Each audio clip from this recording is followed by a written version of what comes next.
agreement between the two Koreas ahead of the Pyeongchang Winter Games. Now, the training follows North Korea's abrupt cancellation of a joint cultural performance at Mount Kumgang on Monday, revealing underlying tensions between South and North Korea. And before I sit down with an expert to talk more about this, let's first check on what's making the news at this hour with our Kim Ji-yeon at the News Center. Ji-yeon. At the Capitol in Washington, U.S. President Donald Trump gave his first State of the Union address on Tuesday local time. For more, we have Lee Jung-yeon on the line. Jung-yeon, during the long and mostly on-script speech made by President Trump, can you tell us more about the part where he mentions North Korea? Hi, Jian. Yes, President Trump gave his first annual remarks to Congress and the U.S. public today on Capitol Hill. He said maximum pressure will be placed on the North Korean regime as we refer to its cruel dictatorship and its reckless pursuit of nuclear missiles that could threaten the U.S. He said, "Complacency and concessions only invite aggression and provocations. I will not repeat the mistakes of the past administrations that got us into this dangerous position." Trump narrated the incident with Otto Warmbier and his death, as well as the story of the North Korean defector Ji Sung-ho, who was present at the address. Aside from comments on the regime, he mainly stressed unity and reconciliation of different parties to come together for the people. Immigration was a key issue.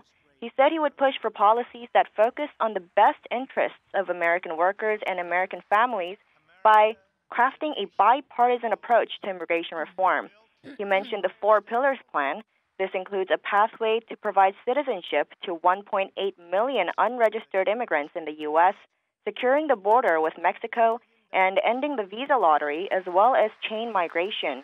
He also took credit for the record-low unemployment rate and rising wages in the country after years of stagnation, and claimed that 2.4 million new jobs were created since his election. He also said the U.S. has enacted the biggest tax cuts and reforms in its history that he says will provide tremendous relief for the middle class and small businesses. Back to you, Tian. Thanks, Jung-yeon, for that report. The South Korea-U.S. defense cost-sharing agreement has to be reset, considering reality and fairness. That's what Elbridge Colby, U.S. Deputy Assistant Secretary of Defense, said on Monday. Asked whether it isn't contradictory to strengthen the alliance with South Korea, but at the same time seek to negotiate on the defense cost share, Colby answered, "You wouldn't expect your friend to be unfair when working together." He stressed South Korea has become one of the most prosperous countries in the world, and the U.S. is already spending a large share of its defense budget on supporting forces abroad. The comment comes amid speculation the two countries could soon start negotiations on defense costs. South Korea and the U.S. also have started their second round of talks on the possible amendment of their free trade deal. The meeting, which kicked off in Seoul earlier today, comes amid rising tensions between the two countries over Washington's safeguard measures on South Korean washers and solar panels. Kim Hye-sung reports. A second round of talks to revise the Korea-U.S. Free Trade Agreement. Negotiators from South Korea and the U.S., represented by Yoo Myung-hee, Director General for South Korea's Trade Ministry's Trade Policy Bureau, and our U.S. counterpart, Assistant Trade Representative Michael Beeman, kicked off their 2-day meeting in Seoul.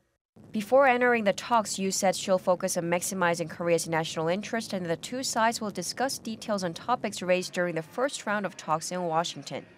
During the initial meeting in early January, Seoul raised issues with the investor-state dispute settlement cause and ways to protect its agricultural industry, while the U.S. presented proposals to improve its auto exports and lift trade barriers. As of 2017, Korea's trade surplus with the U.S. was about $18 billion, with car exports accounting for over 70% of the surplus. At the same time, South Korea is expected to raise the issue of Washington's safeguard measures.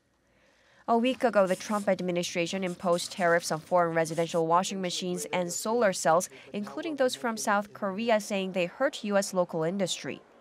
The safeguard measure, which was imposed for the first time against Korea in 16 years, would lead to tariffs of up to 50% on imported washing machines, and a 30% tariff will be applied on imported solar panels after the first 2.5 gigawatts in the first year.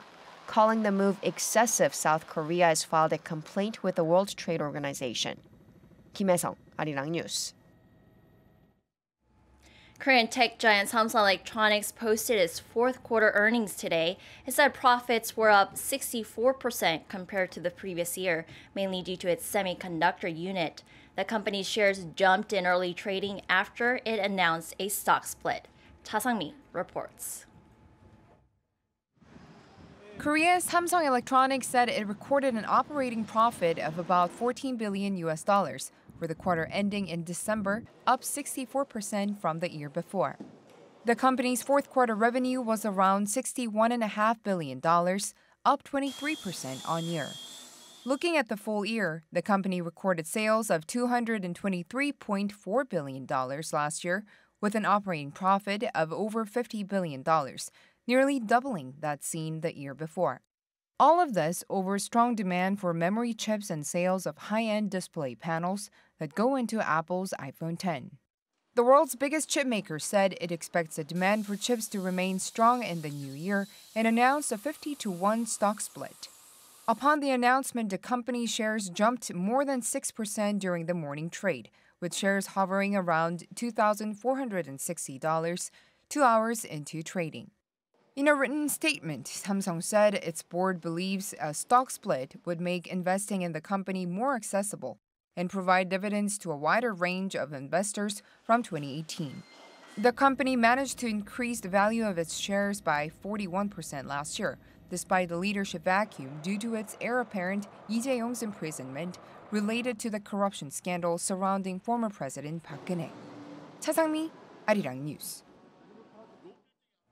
The terror threat level here in South Korea will be gradually raised over the next few days as the day inches closer to the Pyeongchang Winter Olympics. The National Counterterrorism Center says the threat level will be raised from precaution to advisory on February 2nd, a week before the Winter Games begin. The level will then be raised to alert on February 6th, 3 days ahead of the Games in the Seoul metropolitan area and Gangwon-do province. There are 4 levels on the terror threat scale: precaution, advisory, alert, and serious, and the threat levels usually stays at precaution. The National Counterterrorism Center will operate under a full-time emergency service system during the Olympics. I'm Kim Jian, and those are your headlines for this hour.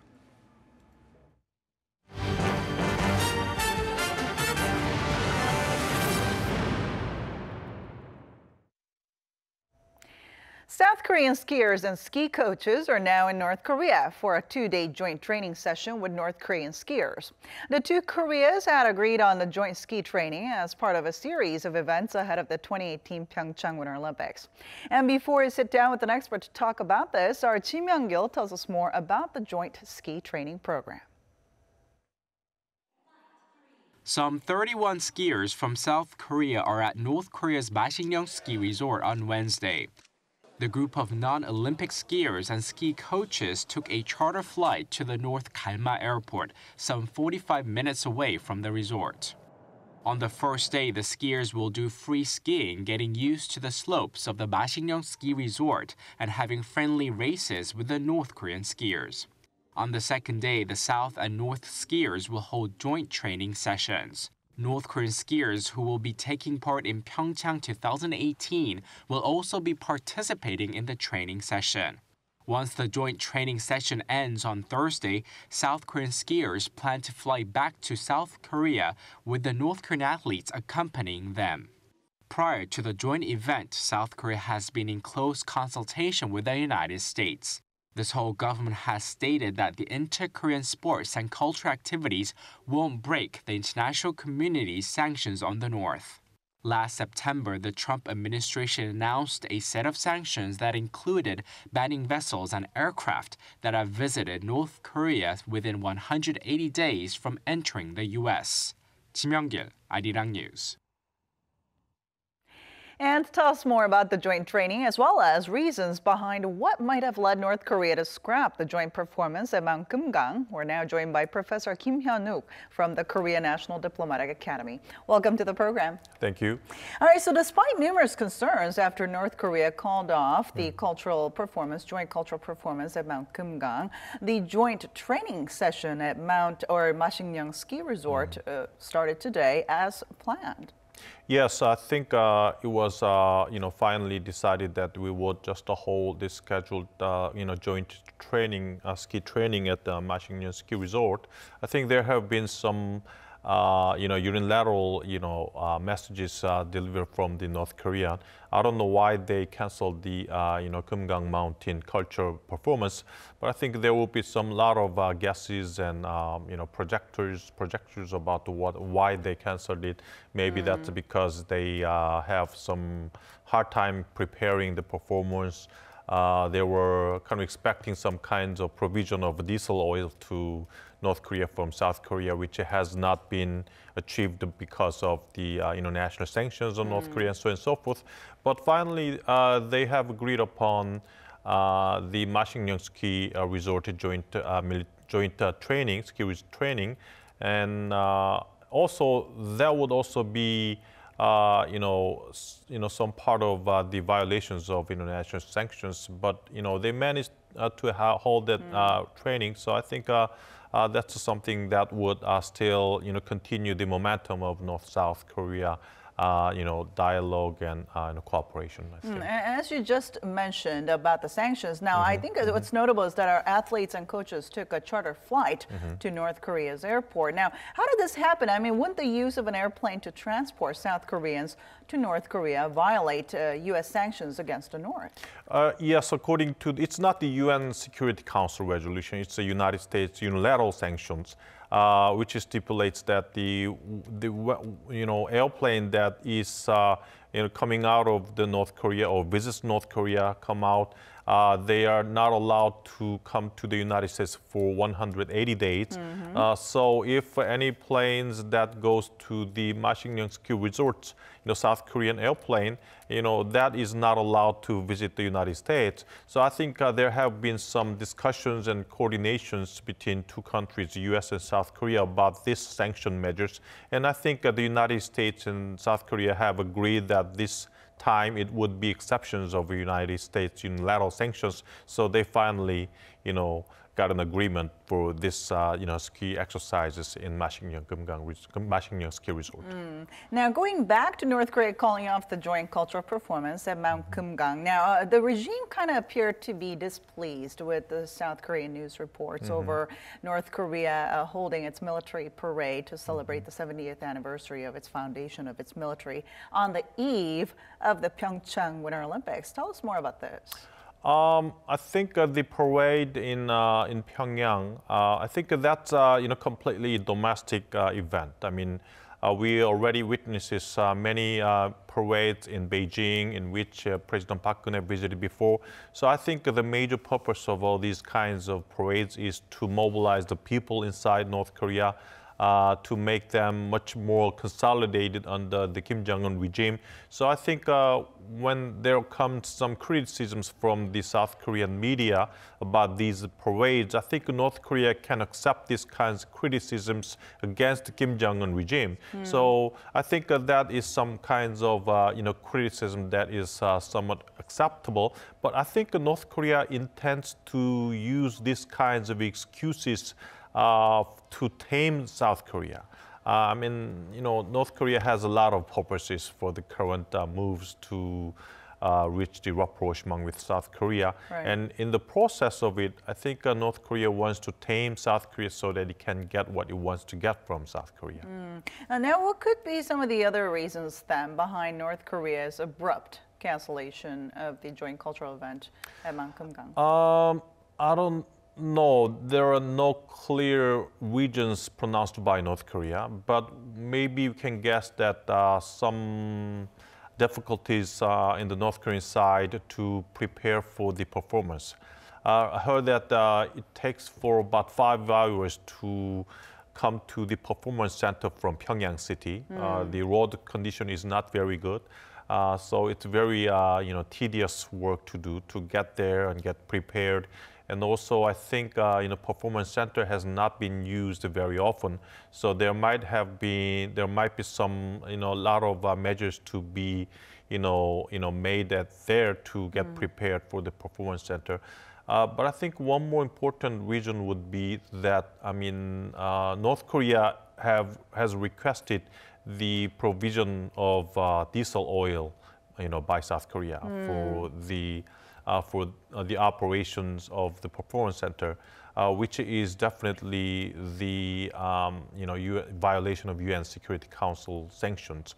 So South Korean oil company rejected it, and I think that kinds of rejection by South Korean company and might have made North Korea get angry. Maybe no need for further discussions or performances in the center, I think. So they definitely felt the pressure of being exposed as well. Now, South Korean Defense Minister Song Young-moo said during a forum in Singapore on Monday that North Korea may be, quote, wiped off the map if it used nuclear weapons against the U.S. and South Korea. Now, there was quite a strong statement there. So do you think this may have triggered the North to take some actions? Maybe some part. It's a defense minister. He focuses on deterring North Korea, defense of South Korean territory, so on and so forth. So by sentence, it has no problems. If North Korea attacked South Korea or the United States with nuclear weapons, we definitely would retaliate back with our nuclear weapons, and North Korea would be devastated. That's some kinds of very clear fact. But I'm not sure if this statement came out at the right timing. Now the South-North, two countries are developing relations by Pyeongchang Olympic Games, which is called by Moon Jae-in government, peace Olympics.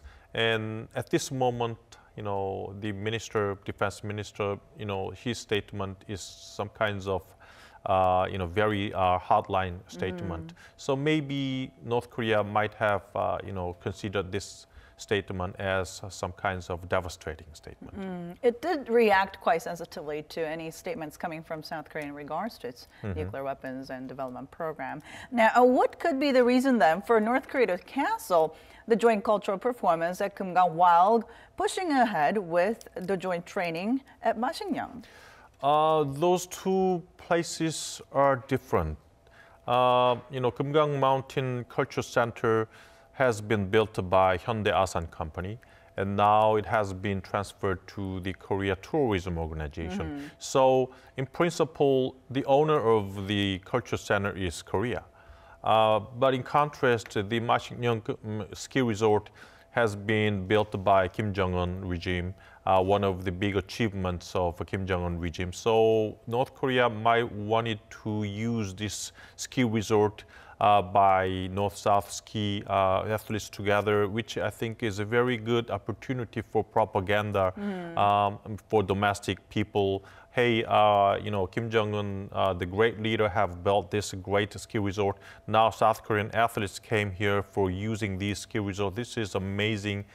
This is a very good and a global standard ski resort. And that kind of propaganda would be something that is very helpful for the regime consolidation. So these kinds of differences might have made North Korea to continue these kinds of joint training at the Masikryong Ski Resort, I think. Then what are the chances of us seeing some major changes in regards to the North's participation in Pyeongchang Winter Olympics up until the Olympics now, with less than 10 days to go until the Olympics? Will we see things go as planned? Yes, I think North Korea still wants to go ahead and continue and send out their athletes and orchestra to South Korea. They clearly have purposes. I mean, by using these Olympic Games and using these Olympic Games for the North-South relations, they want to consolidate the North-South Korea relations, which I think can be a good economic incentive to North Korea. So even though they did not pursue the performance at the Kumgang Culture Center, which is only a subsidiary event, the main event at the Pyeongchang Olympic Games, they will just push forward and they try to get what it wants to get from the Olympic game. So North Korea's pop orchestra is also coming for the Olympics to perform during the Olympics. So will we see that happen? Yes, they are at the same time, on the same day, they are having a parade in Pyongyang, but the same day, right before the opening ceremony, they are holding the orchestra in Gangneung and Seoul. So this is a very good opportunity to propagate for the propaganda of North Korea. This is an event that everybody in a global arena is watching throughout the Olympic Games, which is a good opportunity for North Korea to tell the people that North Korea is a peace-loving country. They are here for the rapprochement and peace in the Korean Peninsula. All the kind of good reputations of North Korea, they want to, propagate to the world throughout this orchestra. So as long as there isn't something that really aggravates them to pull out of all these things, we won't really see that much changes in the schedule of their sending their orchestra and such. Sure. Okay, well, and what's the possibility of now of either North Korea or South Korea bringing up the topic of the joint cultural performance at Mount Kumgang again? I think the possibility is very low. As I have mentioned, reopening the performance at Kumgang Culture Center requires South Koreans, support for the event, which includes the provision of diesel oil to North Korea, which is a clear violation of sanction measures. So maybe South Korea needs to talk about this matter again with the United States. I mean, the U.S. is unwilling to give exception again to these sanctions. I mean, U.S. is now worrying that North-South rapprochement and cooperation and deepening relations would bother the U.S. policy towards North Korea, which is based upon sanctions. The U.S. kept saying that the North-South rapprochement without denuclearization cannot be something that the U.S. expects. So I think if Kumgang Performance Center, Culture Center performance is to be reopened, the South Korea has to talk with the United States again, which is also a very big burden for the South Korean government. Right. So one of the South Korean high-level government officials said that, okay, this is better. Okay, we don't need to talk about this with the United States. We no more has a burden. So I think, rather than having this performance cancellation is better for us. That's what he said. All right. Well, there are also concerns, though, that with all these abrupt cancellations and postponement of events between the two Koreas, that North Korea may be losing its credibility, and the international community is, there's growing distrust about Pyongyang's intentions involving the Olympics among the international community. So what are your thoughts on this? Yes, I think the North Korea is, trying to tame South Korea for achieving its purposes. North Korea has several purposes for this current development of North-South relations. If two Koreas develop their relations and Pyeongchang Olympic is finished and there's no momentum at all for denuclearization, the U.S. will try to be, much more harsh towards North Korea. And maybe Moon Jae-in government wants to continue this kinds of, dialogue momentum. So there will be gaps between two Korea, South Korea, and the United States in their North Korea policies. So I think that is one of the purposes. North Korea wants the U.S.-South Korea alliance to be weakened and less cohesive. Second purpose would be that North Korea, I think, is worrying about the sanctions and maybe wants some economic, support from South Korea. And other purpose would be that by using South Korea as an important mediator, maybe North Korea wants to come up to the North Korea-U.S. dialogue, which I'm not sure it would be very plausible. But all these kinds of purposes are the ones that North Korea wants to achieve throughout the current North-South dialogue. But if North Korea, realizes that okay, now is time that all these goals have not been achieved, it's not easy to realize all these objectives, then I don't think North Korea would try hard for the rapprochement. I think that they would try again another nuclear or missile provocations then. And go back to its old style of isolating Mm-hmm. itself. And now the South Korean government is hoping that with the North's participation in the Olympics, that it hopes to open a new door of dialogue between the two Koreas, and also it wants to achieve peace and stability on the Korean Peninsula. So in order for us to see this actually happening, what kind of strategies does the South Korean government need? I think the post-Pyeongchang Olympic period is very significant. I mean, if there is no momentum for denuclearization, if there's a momentum for the U.S.-North Korea dialogue, I think the U.S. will be very harsh on North Korea. They would even think about the, limited, military strike on North Korea. So in that case, the stability and peace in the Korean Peninsula would be, unachievable. So we have to first hard to come up with any possible dialogue between North Korea and the United States. I think the current South Korean government is trying hard for this. Second, I think, what if this does not happen? What if our attempts for North Korea and the U.S. dialogue fails? I mean, we also have to be ready for it. I mean, if that happens, the U.S. will be harsh on North Korea. We still want to maintain the momentum of two Koreas' relationship. And how? I think, the threshold and standard line for the relationship between two Koreas would be whether we cross the threshold of international sanctions or not.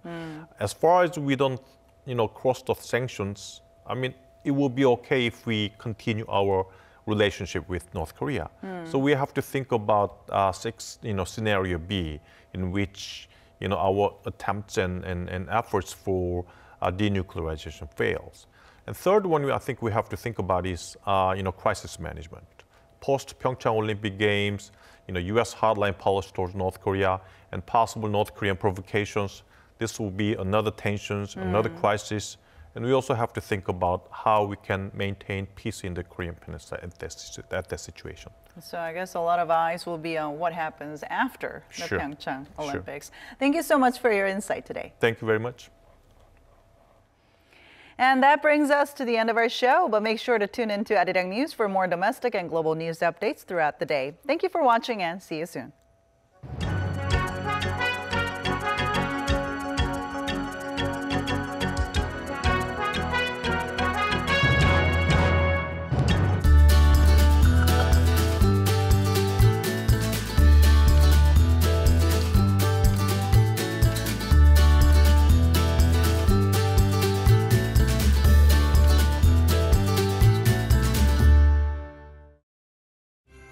A village full of exciting sports. It's Pyeongchang.